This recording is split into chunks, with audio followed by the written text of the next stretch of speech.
I shouldn't remember it this clearly, but I do, the exact way her voice dropped when she said it. It started like nothing. Just another late afternoon in the lecture hall, long after everyone else had gone home. The air smelled faintly of chalk dust and leftover coffee, and the hum of the old ceiling fan filled the silence. I had stayed behind, not because I needed help with the material, but because I wanted an excuse to be near her. Professor Hale. Mid-40s, sharp, with a kind of presence that made you sit straighter without even realizing it. Most people saw her as untouchable, too polished, too composed. But I'd noticed the way she lingered when she dismissed us, the way her hand sometimes tightened around a piece of chalk like she was holding back something she'd never say. She leaned over her desk, scanning a stack of essays. "You're still here," she said without looking up. I shifted in my chair, feeling the old wood creak beneath me. "I thought maybe you could go over the assignment with me." It was a lie, of course. My paper had been fine. What I wanted wasn't feedback. It was something I couldn't name without sounding foolish. Finally, she looked at me. Her eyes lingered longer than they should have. It wasn't warmth exactly. It was closer to recognition, like she'd caught me trying to hide something and didn't mind that I was failing. The silence stretched. I rubbed the back of my neck. "If it's a bad time, I can—" "No." She cut me off softly, her voice steadier than mine. "Stay." I froze. The word hung between us heavier than it should. "Stay." She stood, moving to the windows. The last of the daylight was pouring in, casting long stripes across the floor. She glanced back at me, and that's when she said it. So casual, yet not casual at all. "Close the blinds. Let's begin your real lesson." For a second I thought I'd misheard. But her gaze didn't break. She was testing me, though for what, I couldn't tell. I crossed the room, each step louder than it should have been. The pull string clattered in my hand as I lowered the blinds, shutting out the orange evening glow. The room dimmed, leaving only the soft hum of the fan and the faint scratch of her pen against paper. When I turned, she was watching me. Not the way a professor studies a student, but like a woman measuring the space between what's proper and what she secretly wants. I sat again, trying to find words. Any words. My chest was tight. "You're different from the others," she said finally, her pen motionless in her hand. "Different how?" My voice cracked on the last word.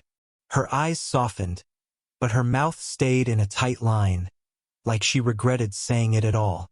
"You listen," she said, almost whispering. "Not everyone does." The way she said it, it wasn't about assignments anymore. I wanted to ask her what she meant. I wanted to tell her I noticed things too.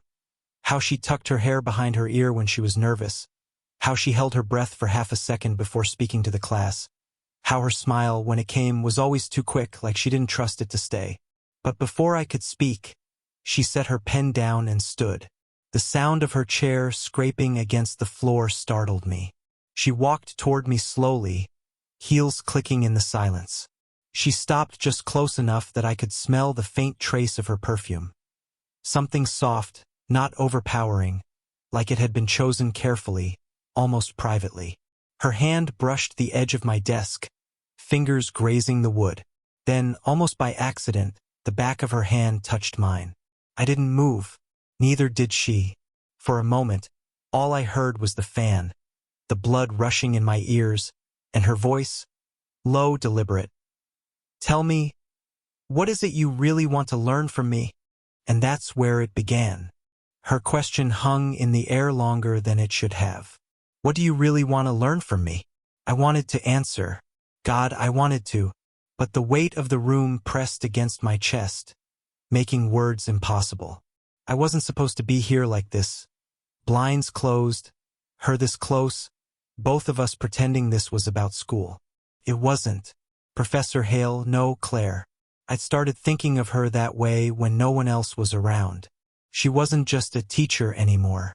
She was a woman in her 40s, recently divorced, who wore silver rings she twisted absent-mindedly when grading, who stayed too late in an empty building because going home meant silence. And me?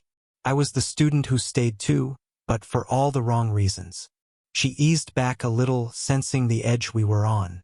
Her eyes shifted to the essays on her desk, and her voice steadied into something safer. I shouldn't be keeping you here this late. The words were responsible. Her tone wasn't. I don't mind, I said too quickly. My hands tightened against the desk. She smiled faintly, but it wasn't the kind that reached her eyes.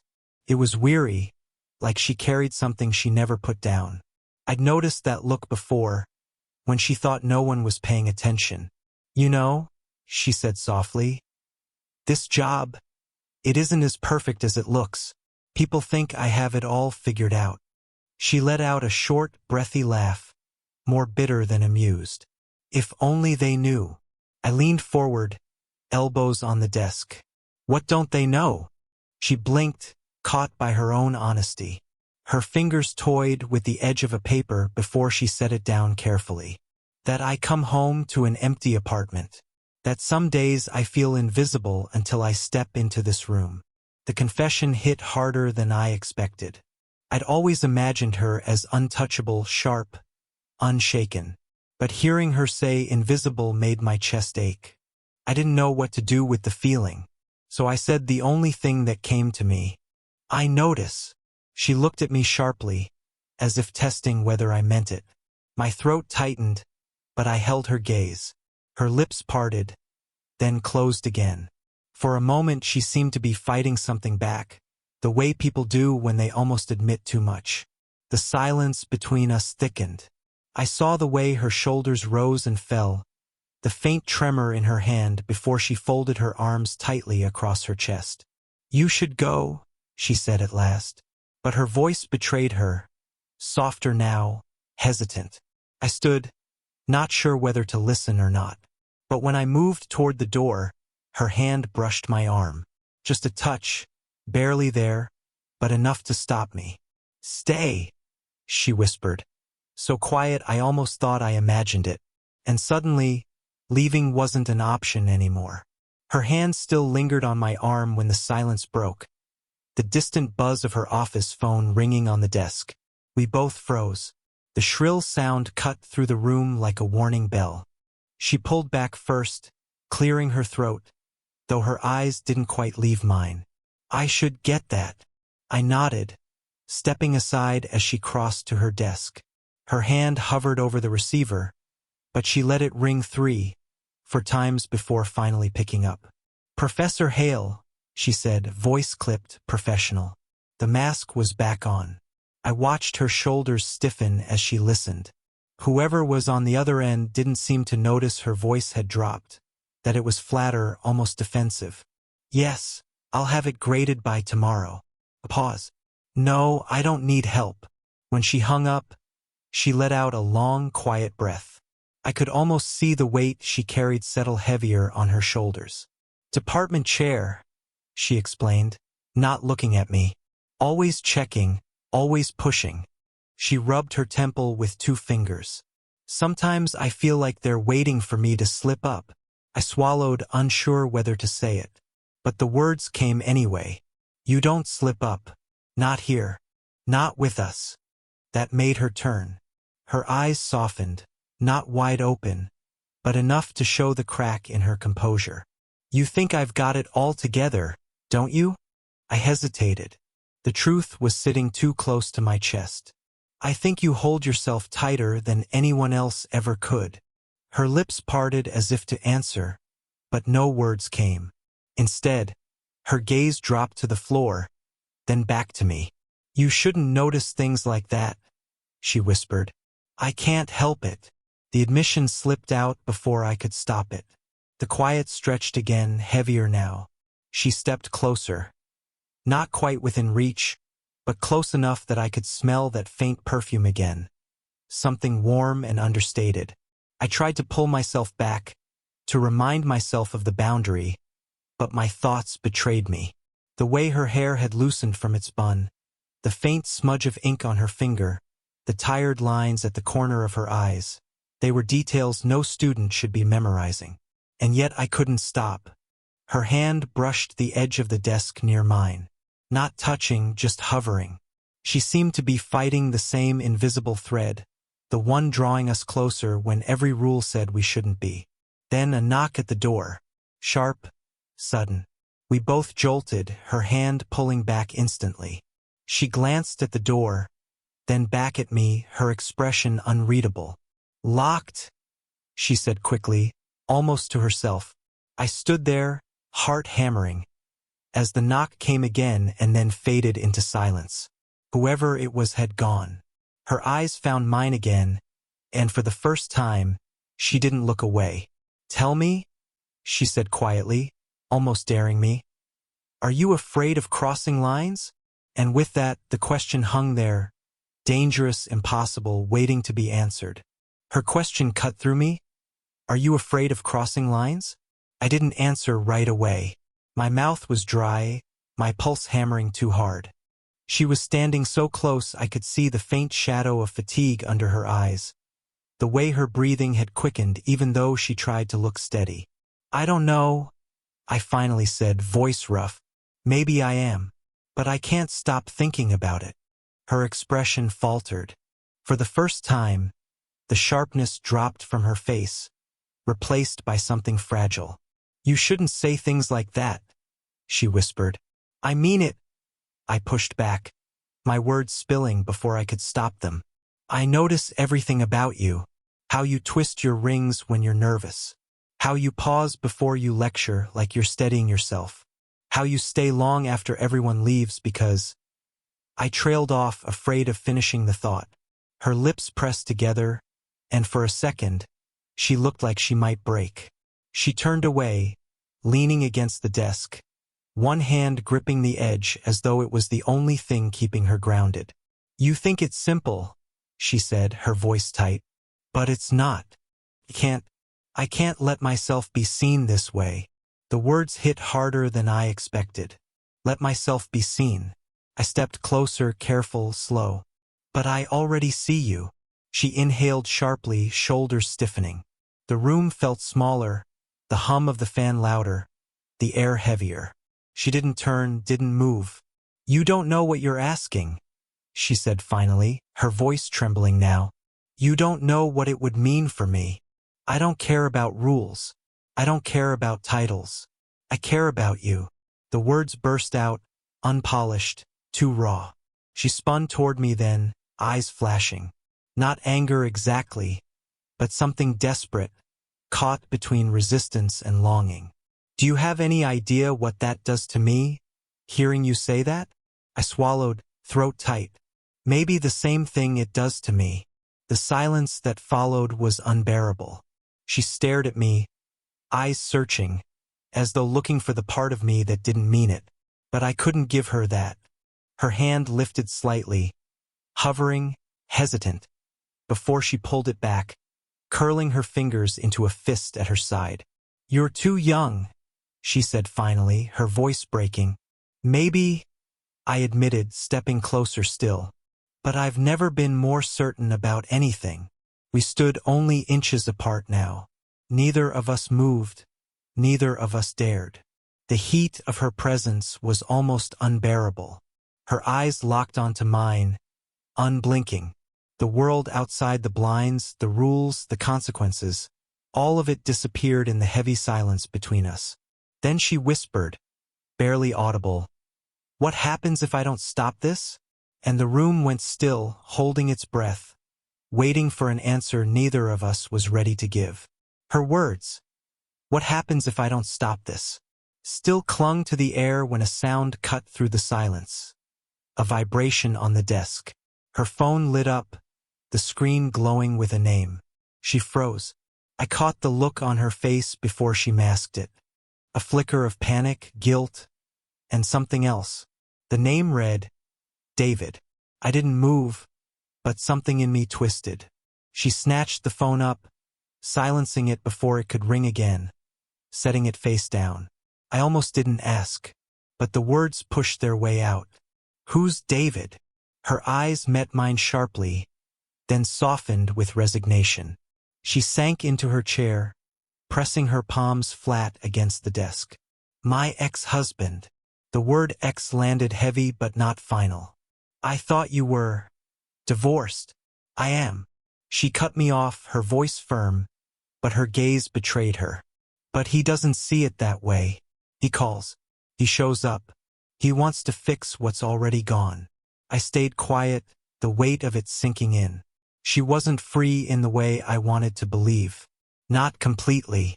You think this is simple, she said, her tone sharper now, but not unkind. But nothing in my life is simple. I spent years tied to someone who never really saw me. And now, she stopped herself, biting her lip. Now, I pushed gently. Her eyes searched mine, raw, almost pleading. Now you look at me like I'm the only person in the room. And it terrifies me. The honesty hit me harder than I expected. It wasn't rejection. It was fear. Fear of needing, of wanting. I stepped closer, the edge of her desk pressing into my thigh. I don't care about him. I don't care about what anyone else thinks. I just want. You shouldn't. Her voice cracked. But I do. For a long moment she didn't speak. The hum of the fan filled the silence. The blinds rattled faintly against the window. Then she whispered, "You remind me of who I used to be. Before him. Before I forgot how it felt to be wanted." The confession made my chest tighten. I wanted to tell her she wasn't forgotten, not invisible. That every second near her burned into me. But before I could, there was a sharp knock on the door. Louder this time. Persistent. Her eyes widened. We both knew. If anyone walked in, blinds closed, me here, it would be over. She stood, moving quickly, finger pressed to her lips in a silent plea. I stayed frozen, heart pounding. The knock came again. Then a voice. "Professor Hale?" "It's me. A student." My stomach dropped. She exhaled slowly, then looked at me, her eyes steady but loaded. "Hide," she whispered. And in that instant, everything shifted.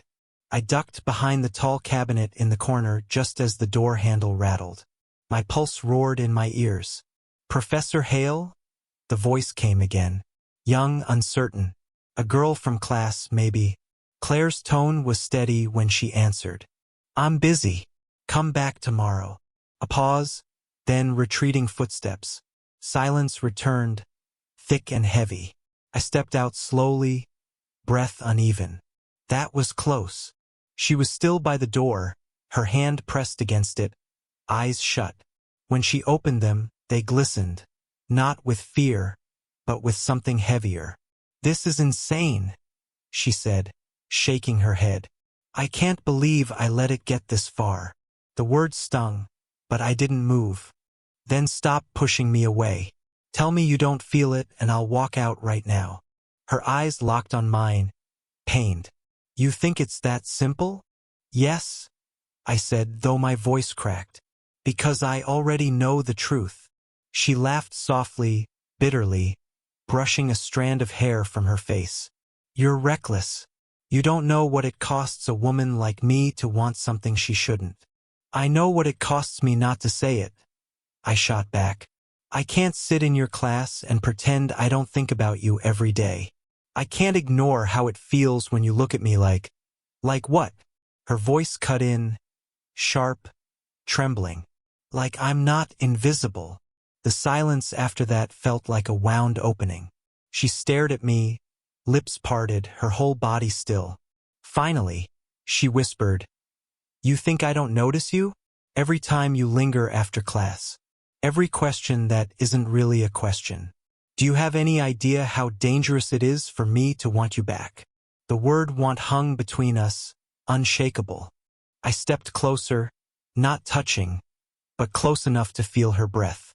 "Then stop pretending you don't." Her hand trembled against the desk, fingers curling into the wood. She was fighting it, fighting me, fighting herself. And then, with a sound halfway between a sigh and a sob, she let go.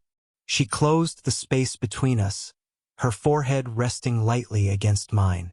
Not a kiss, not yet. Just contact. Just surrender. "I hate that you see me this clearly," she whispered. "I love that I do." Her laugh was soft, breaking, but this time not bitter. More like relief or maybe resignation. "You're going to ruin me. Or save you," I said. We stood there, the world outside irrelevant, rules dissolving in the quiet closeness. It wasn't neat or right or safe, but it was real. When she finally pulled back, her eyes searched mine, raw and unguarded. "If we do this," she said carefully, "there's no turning back." My chest tightened. "Then don't turn back." And in the silence that followed, everything between us shifted. Not resolved, not perfect, but undeniable. The room was quiet again, but it wasn't the same silence we started with. This time it pulsed, alive with everything we had admitted, everything we had almost touched and could no longer deny. Claire's eyes didn't waver. She was no longer hiding behind clipped tones or polite smiles.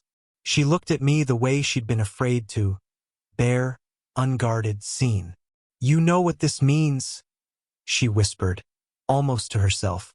"I do," I said. My voice surprised me with how steady it sounded. The blinds rattled faintly in the evening air. The fan hummed overhead, and for the first time I realized how different the room felt. It wasn't a classroom anymore. It wasn't a place where one of us had all the authority and the other none. It was just ours. She let out a slow breath, then laughed quietly, almost bitter but softened at the edges. "For years I thought I was impossible to love the way I am now. Tired, older, used up by people who took what they wanted and left me invisible.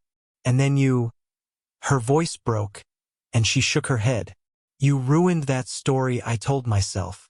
I wanted to tell her she hadn't been invisible to me from the beginning, that every detail of her life, the smudges of ink on her fingers, the way her voice softened when she forgot to perform, had been burned into me long before this night. But instead I just said, "You ruined mine too." She looked at me sharply, as though she didn't believe it, then softened. A hand lifted, hesitant, before it finally touched my cheek. It wasn't urgent or reckless. It was deliberate, a decision. For the first time, the line we'd been dancing around wasn't looming like a threat. It was behind us. Her lips brushed mine, tentative, searching, almost fragile. And when she didn't pull away, neither did I. When she finally broke the kiss, her forehead rested against mine, breath unsteady. "There's no going back," she whispered. "I don't want to go back." We stayed like that for a long time, the world outside fading into irrelevance. Whatever waited beyond that classroom, her ex-husband's calls, her colleagues' suspicions, the risk of being caught, none of it mattered right then. What mattered was that she had let herself be seen, and that I was the one who saw her. Maybe that was the lesson neither of us expected. Love doesn't arrive neat or easy, and sometimes it shows up at the wrong time, in the wrong place. But when it does, when it tears through shame and fear, it leaves you changed. For her, it was learning she wasn't invisible anymore. For me, it was realizing that longing could finally rest, because what I wanted me back. We left the blinds closed that night. But when she opened the door and we stepped out together, it felt like the first time either of us had stopped hiding.